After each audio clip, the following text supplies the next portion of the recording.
It's the exodus of people from high-tax states like California to low-tax states like Texas. Our next guest used to be a California State Assembly member, but he left the formerly Golden State.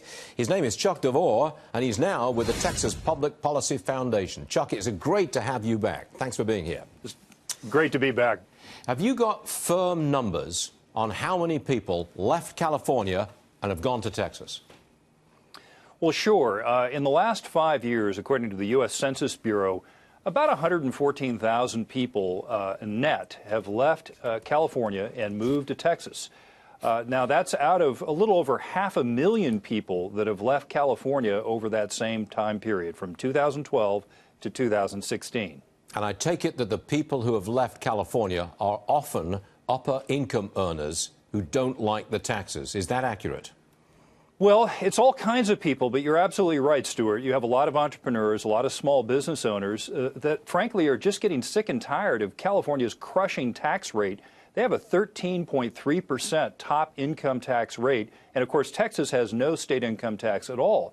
But, Stuart, on top of that, California imposes crushing regulatory burdens. When I was in the legislature a little over 10 years ago, we passed a bill to look at the costs, the regulatory compliance costs for small business in California, and the results came back that it's about $134,000 per year to comply with California's myriad regulations. And that was 10 years ago.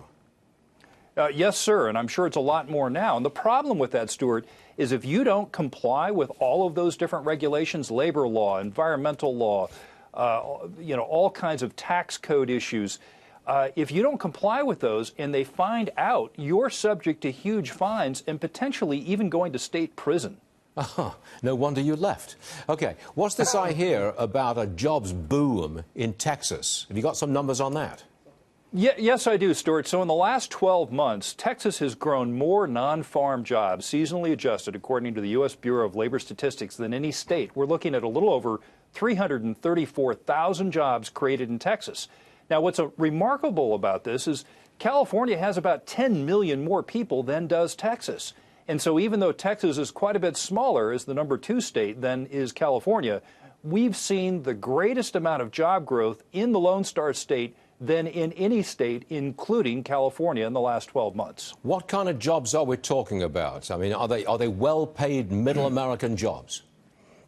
Stuart, it runs the entire spectrum from high-paid jobs in the financial industry and, of course, oil and gas. Even though there's not a lot of people directly employed in oil and gas, it does pay well, as well as manufacturing jobs and, of course, even service jobs, medical jobs, etc. The thing about Texas that is different than California is that in Texas you generally see job growth across the different levels of income more evenly than you do in California, where it tends to look a little more like a barbell, where you have a concentration of high-paying jobs in the Bay Area and then a lot of jobs at the lower end of the spectrum and not a lot in the middle, which is why Texas has a better income equality level than does California. Given the new tax law, do you expect the exodus, which you've already described, out of California into Texas, into Nevada, etc., do you think that that exodus really speeds up?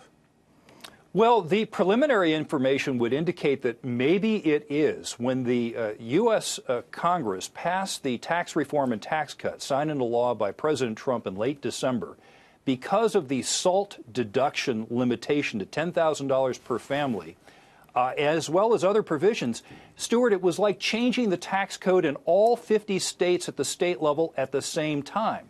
And so if you look at the 15 most populous states, 10 low-tax states led by Texas and Florida, 5 high-tax states led by California and New York, what you're seeing is that the job growth in the first 4 months of the year in the low-tax states is about 55% higher than in the high-tax states.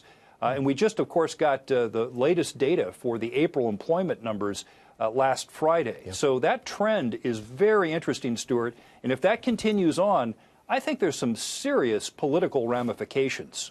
Indeed. Chuck DeVore, I like it when you come armed with specific numbers that we can confirm our theory on the trend. Chuck, thanks for joining us, sir. Appreciate it. Okay? Thank you. Yes, sir.